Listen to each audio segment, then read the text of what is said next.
Starlight. It is the light that has guided me in the darkness, illuminating my cross-cultural journey to embracing nonviolence. In the Chinese language, the character of brightness is composed of both sun and moon. Sun and moon, yin and yang.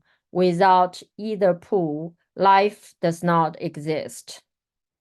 The strength of nonviolence and its guiding light lies in its harmonious dance between yin and yang.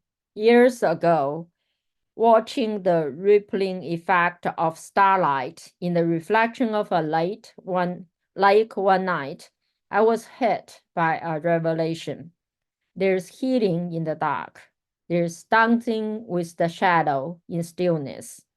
Now the starlight is within me to connect the earth, the sky, and my heart in a cosmic dance.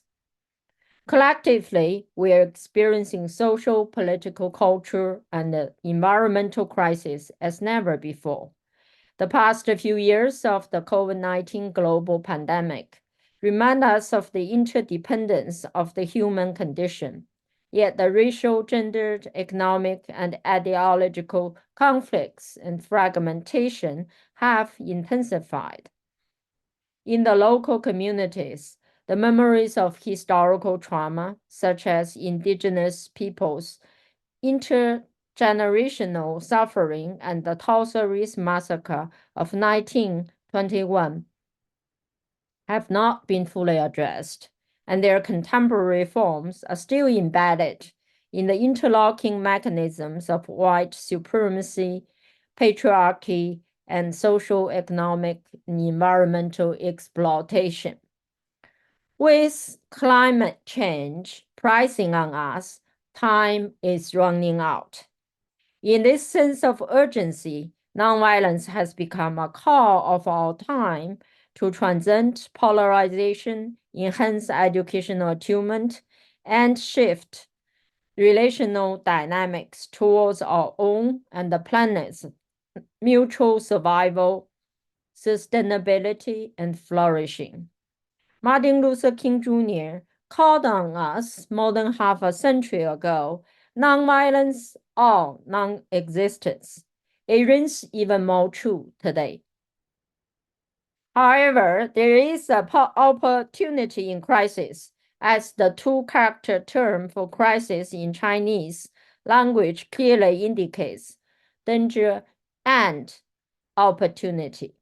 See the previous slide. What can we do to transform crisis into new possibilities in education and society? I have argued for the past 15 years that nonviolence is an answer in education and that the educational cultivation of personhood in, through, and for nonviolence can influence children's hearts since they are young. It is people's hearts that can transform the world.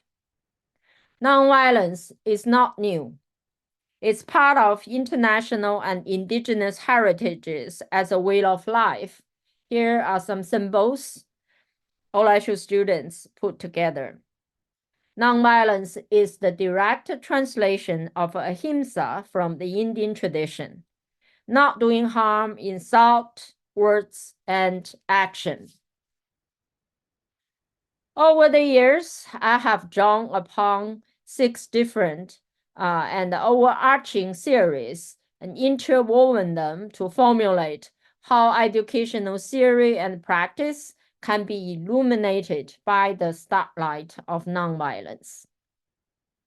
Simply put, nonviolence means working through the tensions of insisting on no to all forms of violence, but yes to compassion for all people. Here, the notion of violence and nonviolence is not only physical, but also intellectual, spiritual, emotional, relational, and structural. Nonviolence education involves cultivating nonviolent relationships with the self, the other, and the world in and outside of the classroom. My own journey in teacher education have shifted over the years. Here I highlight a few points. First, I have come to see nonviolence as the everyday practice of education, embodied in each person's excuse me, ongoing effort here and now to transform aggression and grow compassion.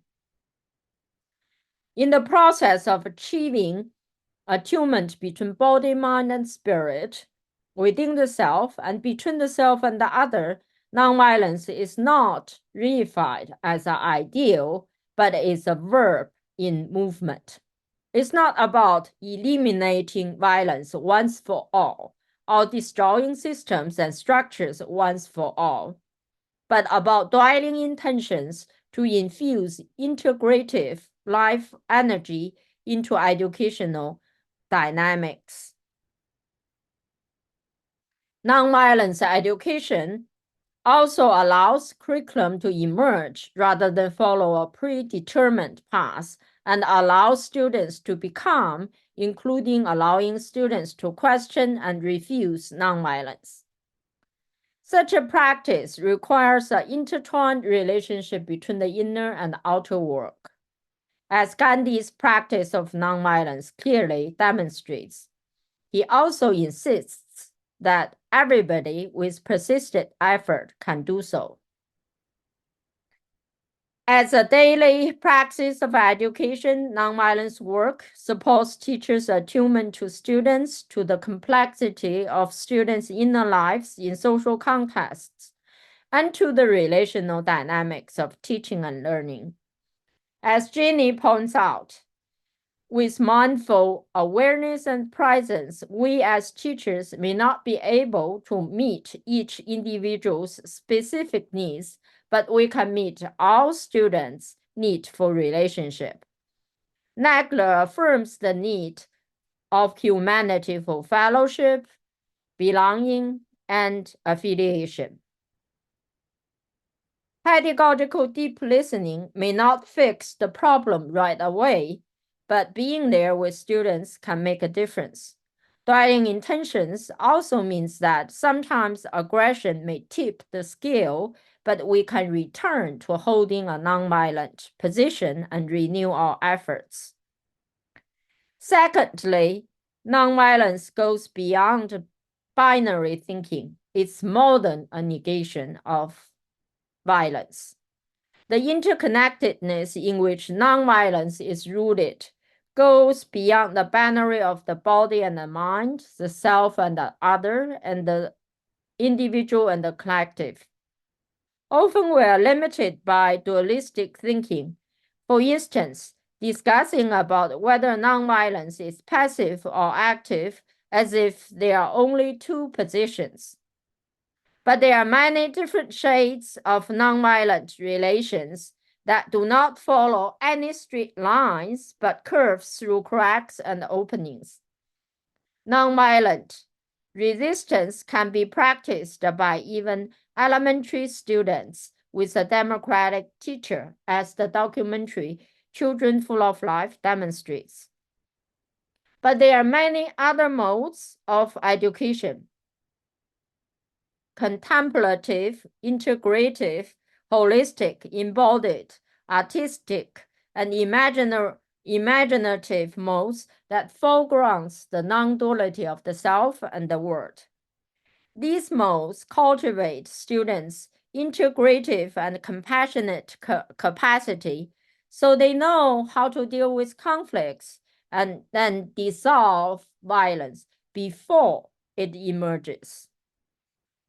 Nonviolent relationality in education is multiple, fluid, and improvisational, not only between teacher and student and among students, but also with the world in enacting peaceful knowing, being, and in interbeing. What happens when students learn not to master knowledge, but in order to relate to the world in all curiosity and openness? What if to know is to be in relation and to be playful? David Jardine speaks of cultivating free spaces in teaching and learning in everyday practice. He argues that there are free spaces for play in difficulty if we can see through the ontological illusions of separatedness. In the current crisis of public education, we still can find room for play to loosen up the fixation of the system and help students find meaning and purpose in their studies. Michael Nagler offers countless examples of inspirational nonviolence events on small and large scales worldwide. And it amazes me and my students that we know so little about them. Just last week, my students were reading Gandhi's international impact on nonviolent social change in Tara Sincer's book. They commented on how little they knew about the existing practices and nonviolence movements that have already happened globally. In the normalization of violence, we simply do not hear these remarkable stories, even though they have happened all over the places all the time. Without offering alternatives of positive directions towards nonviolence, even critiques of violence can have the effect of reinforcing violence. In addition, somehow, peace is portrayed as boring and war is portrayed as exciting. How about showing the drama of the peace movements, such as Liberia women's successful peace efforts, and validating the everyday trial to affirm nonviolence in our curriculum? Nonviolence is archetypal.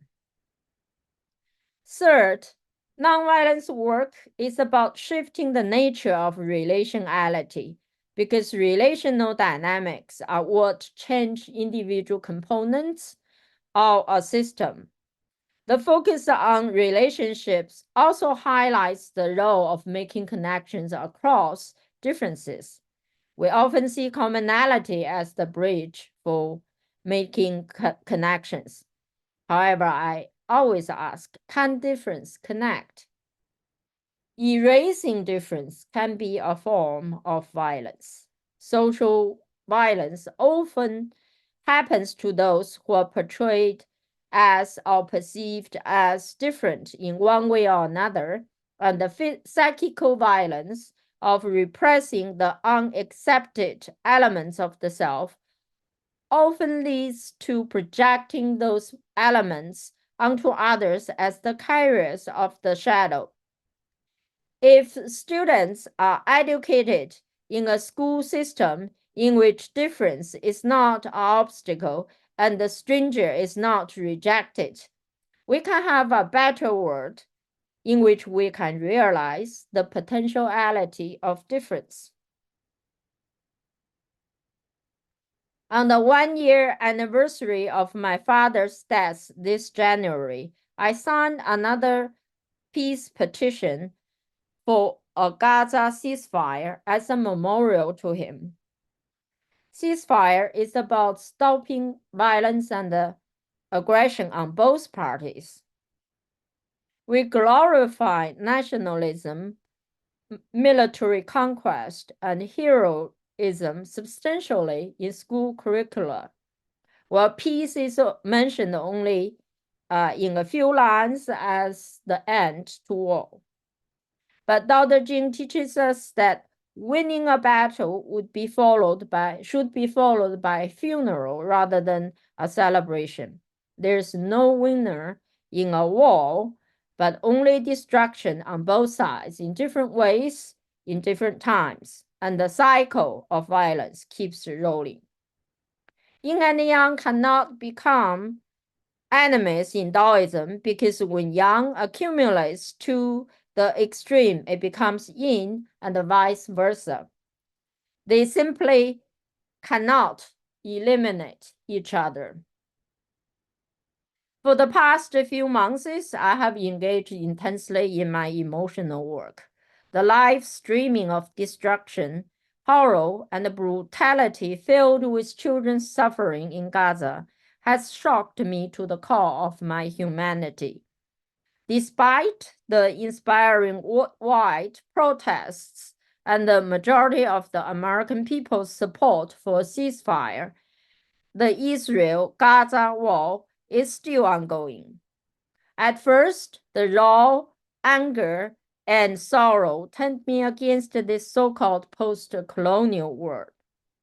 Until one morning, a moment of exhaustion washed over me. I knew I had to turn inward to expand my own interior limit and to not be consumed by difficult emotions. That's an educator's position, working through one's own difficulty and relate to students nonviolently. Working from within, initiated by William Piner 50 years ago, has reconceptualized curriculum studies and encouraged the efforts of both teachers and students to democratize the inner world as a way of transforming the external world. Nagler tells many stories of converting anger and fear into nonviolent energies. Meridol taught me that I must change red fire into blue fire. Anger is my inner shadow that I must dance with to change its color from red to blue to sustain my passion for teaching nonviolence. Inner struggle is essential to a teacher's practice of nonviolence, and forming a nonviolent relationship with the self in working through can be learned and cultivated. Over the years, I have found ways of pedagogical engagement, not through lectures, but through connecting to students' own experiential understanding and through creating conditions for students' explorations of the inner and outer world and the healing of their own traumas. On the slides, I show essential elements in pedagogy of nonviolence and some examples of students' experiential learning. Playing with confusion, experimenting with dead ends and passengers, making sense of being lost. Students are the ones who stretch out to grow, and reading their writings often brings me joy and profound, touching moments. It has been students' amazing work that has sustained my commitment to nonviolence education. Molly Kuhn points out that the curriculum scholars should pay more direct attention to peace and peace education. She also offers insights into the gendered nature of peace, which is often associated with the feminine and the passive, where justice is often perceived as being masculine and active, and thus is more accepted and advocated.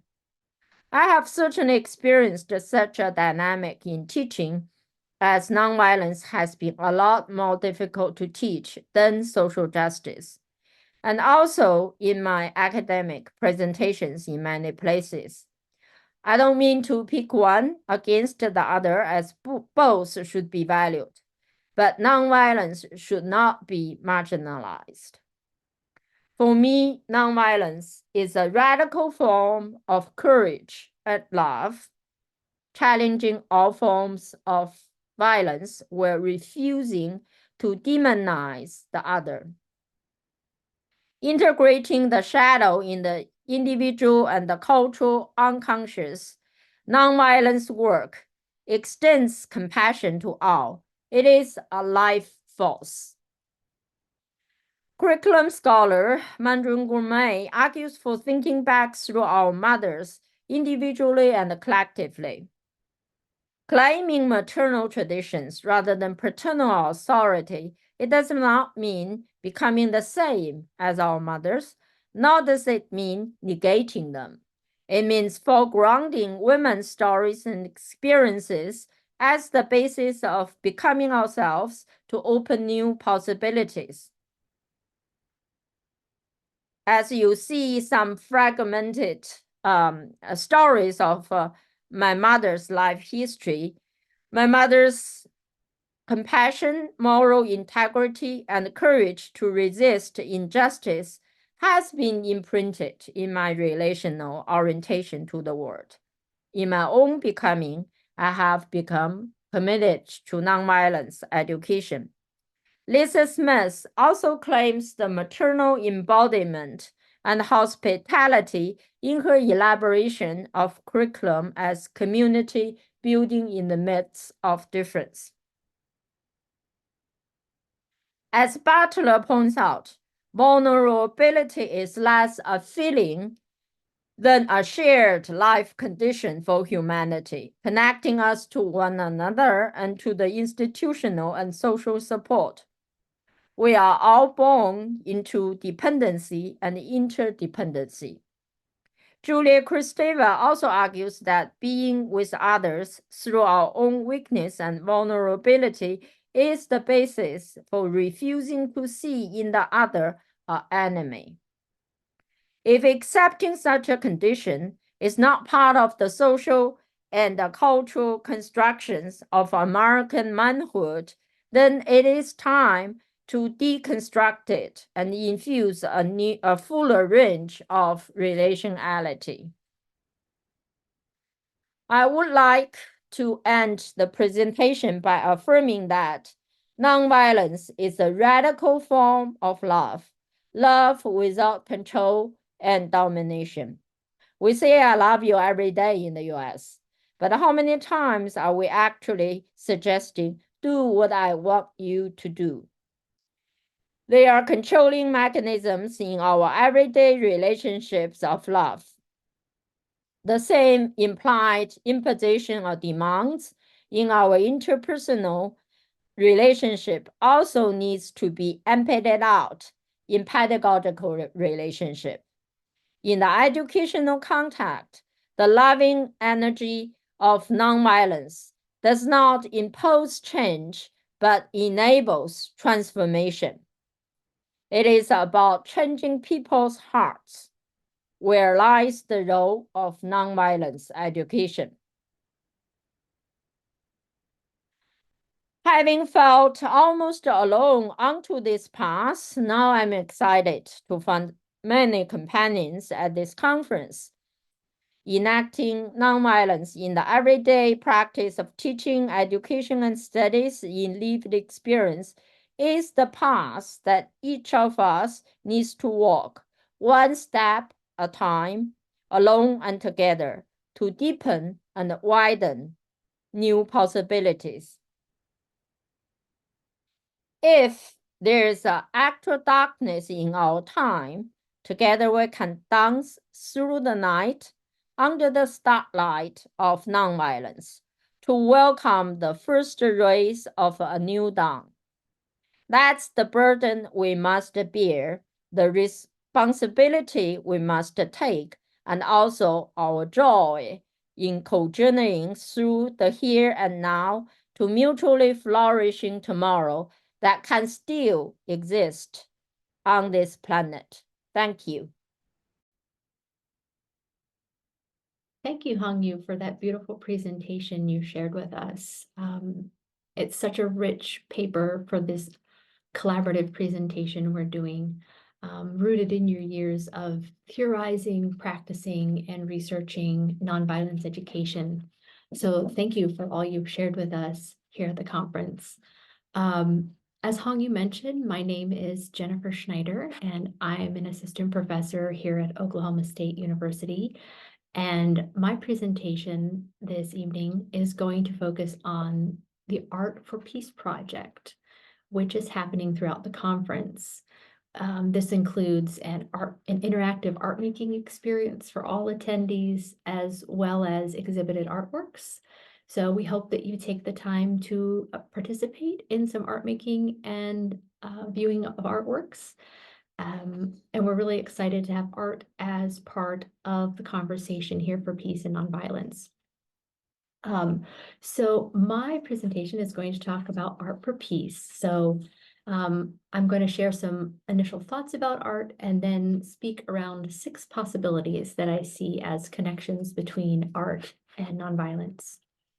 So art encompasses a diverse array of human activities that result in the creation of visual, auditory, written, and performance artifacts or artworks. These creations are the manifestation of an artist's imagination, creativity, conceptual ideas, and technical skills. While art can be a solitary endeavor, with the artist as its primary appreciator, art can also be appreciated through others experiencing it and interpreting meanings. Art serves aims beyond appreciation, however. It provokes thoughts and questions, incites emotional responses, documents experiences, and articulates visions and possibilities. Art is also an act of communication, a dialogue between a creator and an audience that comes alive through experience. Through art, artists not only seek to express themselves, but reflect their times, and also to connect with viewers, to challenge perceptions, to inspire change. Art is a form of deep education for self-discovery, social and political commentary, and communicating personal and cultural heritages. Infusing art and art making into our explorations and discussions of nonviolence and peace education can cultivate understandings steeped in personal and social transformations. Art invites us to embark on journeys of self-discovery, creativity, compassion, and interconnectedness, all of which are important to cultivating nonviolent living and understanding within oneself and with others and the world. So in contemplating what insights I could offer, both as someone who has spent time studying the art, as in art history, as someone who's taught art as an art educator, and as someone who makes art, I thought of 6 possibilities to share that I think can be woven into the tapestry for nonviolence and peace education.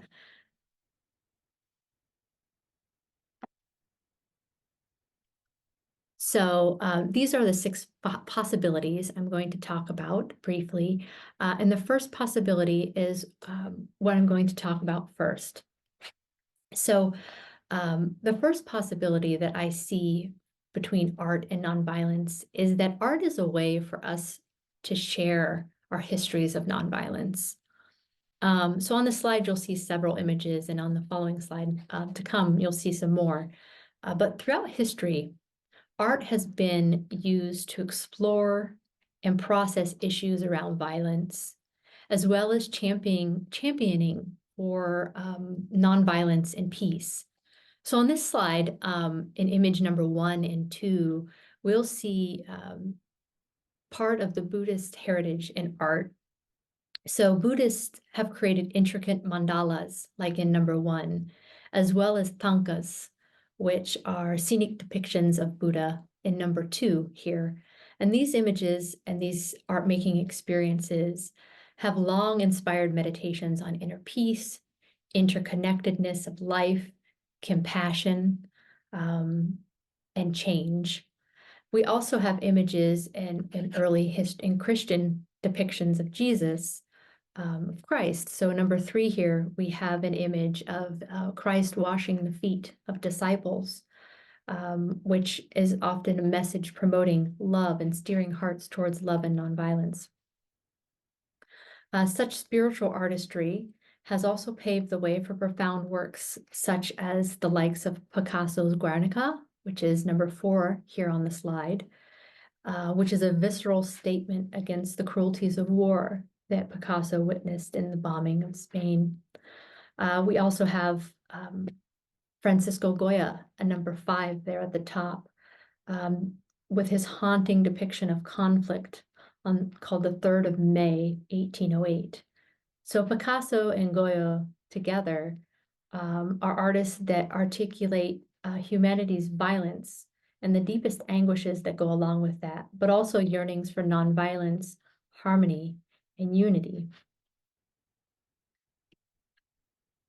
On this slide, we have 2 images that aren't necessarily artworks, but are depictions of acts. So parallel artistic endeavors have propelled nonviolence forward. They've offered solace and strength in the throes of oppression.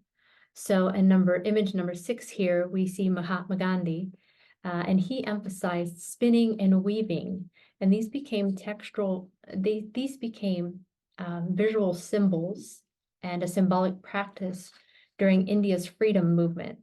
So textiles became a form of self-resilience, resistance, and a way of making art as a form of nonviolent activism. There's also a history of songs being used to speak about violence and inspire nonviolence. So several examples come to my mind. The North American Civil Rights Movement was underscored by a string of freedom songs. Songs like This Little Light of Mine and We Shall Overcome, with their roots in gospel.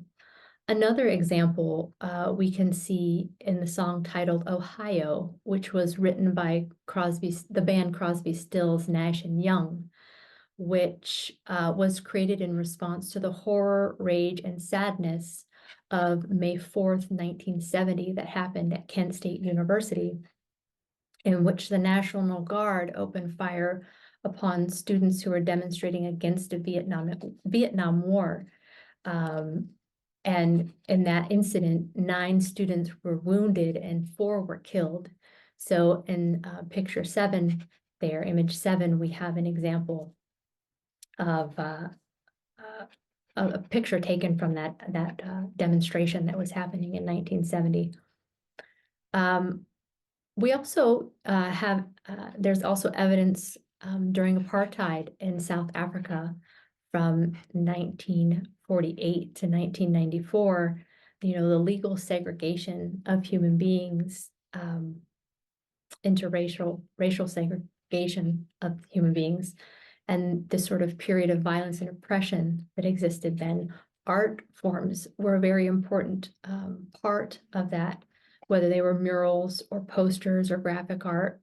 They represented a form of resistance to what was happening, as well as they were a medium for critique of political systems. They documented everyday life under apartheid. So the art then was a form of resistance, but also a way of inspiring hope for change. So across all these examples, whether it's the mandalas, the tankas, Guernica, spinning, we see that across times and across context, art can be a way of recording and preserving nonviolence, the struggles of nonviolence. Through art, we have this historical record, this historical documentation of what's happened, but this documentation can also inspire current and future generations. Art ensures that the resilience and courage of those who chose the path for peace over violence are not forgotten for future generations to continue in the spirit of nonviolence and peace. So possibility 2 sort of echoes possibility 1. So these possibilities aren't completely separate from each other, but I see them as intermingling. as well as distinct. So the second possibility of art in our conversations around nonviolence and peace is that art can be a conduit for social transformation. Art and artistic expression can stimulate social change and questioning. So art possesses the ability to ignite individuals and communities, inspiring them to partake in nonviolent movements and collective action. It can be an emotional impetus that can both challenge and engage public opinions, spurring social transformation towards peace and nonviolence. The possibility number 3 is that art is a channel for dialogue and compassion. Art creates a space for dialogue, opening up avenues for multiple perspectives to coexist. Art is about the embrace of ambiguity, multiplicity, uncertainty, and such a space is crucial for the cultivation of nonviolence. Art compels us to engage with experiences and narratives that are distinct from our own, to sit in the discomfort, the questions, the connections, the joy, the healing. Through this, art nurtures an interconnectedness essential for nonviolence practice, fostering understandings across the spectrum of human experiences. Possibility number 4 is art is a way of giving voice and shape to nonviolence. So when we think about peace and nonviolence, at times it might seem daunting, it might seem enormous, or emotionally taxing because of the complex historical, cultural, personal, economic, and political dimensions that coalesce around it. But art finds part of its profoundness, for me at least, in the fact that it can give voice to and shape to nonviolence. The emotional resonance of art, whether through music, visual representation, performance, can articulate peace and nonviolence in ways that verbal discourse can't. Language has limitations.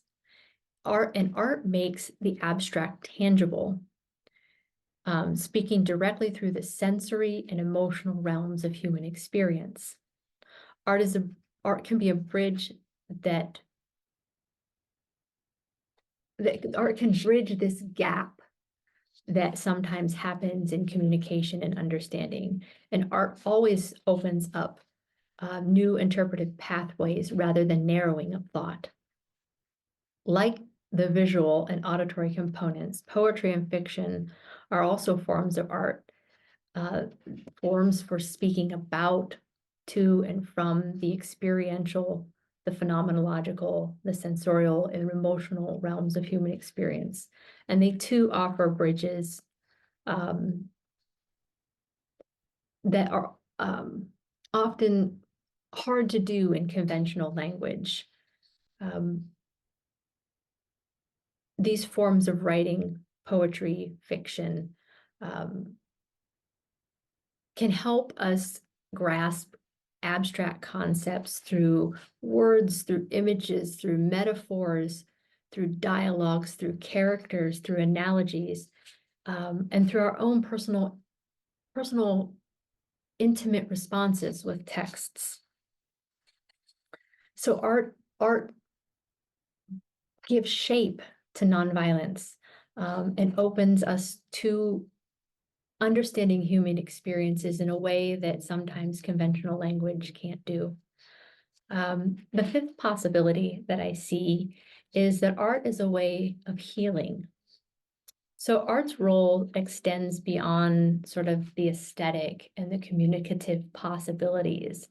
It is also a means for healing on the level of both an individual, but also collectively. In the realm of peace and nonviolence, art might be understood as a salve, mending the wounds inflicted by violence, conflict, and suffering, mending and processing those wounds, making sense of them. This healing is personal. It can be personal through the exploration of one's own subjectivity, but art is also collective So it can be part of collective healing as it unifies divergent groups towards dialogue and compassion, understandings, and aspirations. And lastly, possibility 6 that I see. So, and this sort of echoes possibility 5 as well, towards healing, but extends it somewhat, I think.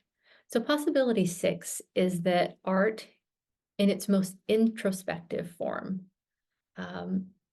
serves as a mirror to the self. Art and art making can be a practice that fosters a spiritual and emotional awareness and growth for the maker, but also for the experiencer of art. And this can invite a mindful approach to both creating and appreciating, and can be transformative in terms of nonviolence as a daily practice. Engaging with and making art encourages meditative reflection on our shared human condition. A practice of meditative reflection enables us to delve into the depths of our consciousness and our subconsciousness, exploring both the visible and veiled facets of our being. As we navigate through the intricate layers of our personal stories and narratives with the aid of artistic expression, we can unlock transformative insights. These insights often align with the ethos of nonviolence for peace, for peaceful coexistence with and within ourselves and with others. In this way, art is not merely an act of creation, but becomes an act of revelation and introspection, guiding us into and through our innermost complexities and illuminating a path towards tranquility and understanding. Thank you for listening.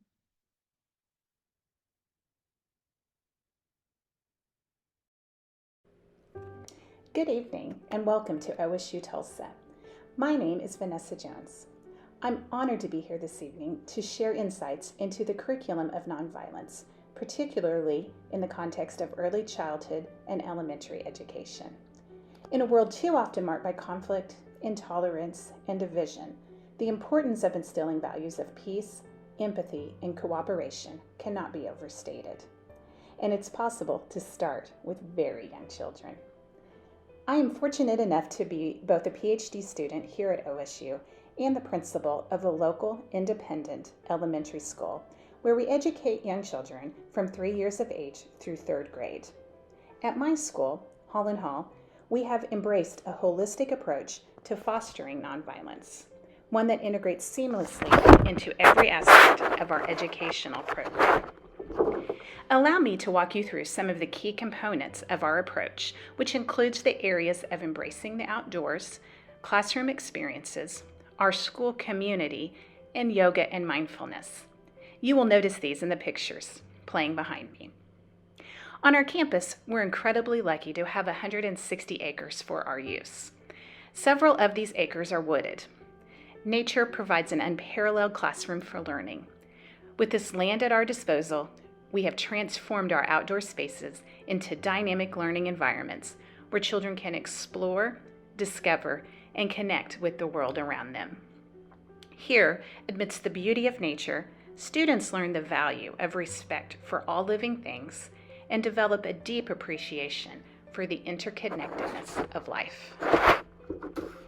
Within the walls of our classrooms, we place a strong emphasis on cultivating essential skills such as self-regulation, cooperation, and conflict resolution.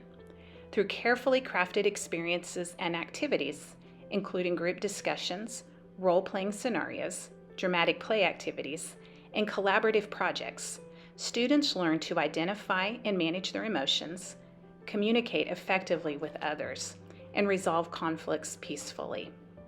By nurturing these skills from an early age, we lay the foundation for a future generation of compassionate and empathetic individuals who are not only academically proficient, but also equipped with the social and emotional intelligence necessary to navigate life's challenges with grace and resilience.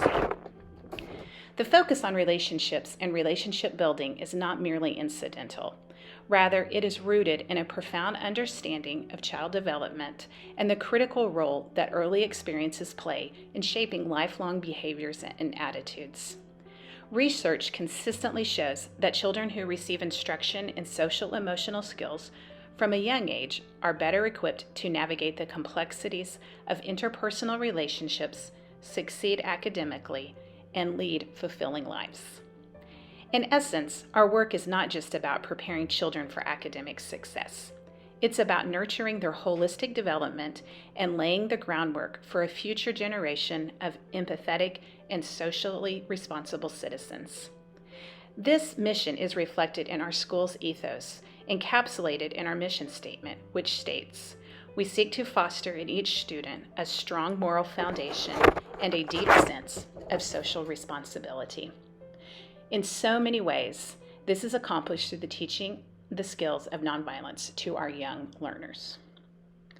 At Holland Hall, we believe that education is not just the responsibility of teachers and administrators, but the entire school community. Our school culture is built on the principles of mutual respect, kindness, and empathy. Students, teachers, families, and staff alike are all committed to creating a safe and inclusive environment where everyone feels valued and supported. In such a nurturing community, students learn not only academic skills, but also the importance of empathy, cooperation, and nonviolence in their interactions with others. We celebrate each other's victories and support each other in times of need. We also actively find ways for us to be together as a community. One of the best ways we do this is through our bi-monthly community meeting, where we celebrate the primary school values of being friendly, helpful, respectful, and responsible. Finally, we recognize the profound impact that mindfulness practices such as yoga can have on promoting self-regulation and emotional well-being. Through regular yoga sessions, students learn to quiet their minds, focus their attention, and develop a deeper sense of self-awareness. These practices not only benefit the individual student, but also contribute to a more peaceful and harmonious classroom environment. In conclusion, the curriculum of nonviolence at Holland Hall is not just a set of lessons or activities. It's a way of life. Through our commitment to outdoor education, classroom experiences, school community, and mindfulness practices, we strive to empower our students with the skills and values they need to become compassionate, empathetic, and socially responsible citizens of the world. Thank you for allowing me to share a glimpse of our work with you today. If this sparks any interest for you, please feel free to join me and my colleagues tomorrow morning at 9 a.m. in room 153 for my session of Nurturing Nonviolence in the Early Childhood Classroom, where we will dive more deeply into this important work. I'm happy to answer any questions.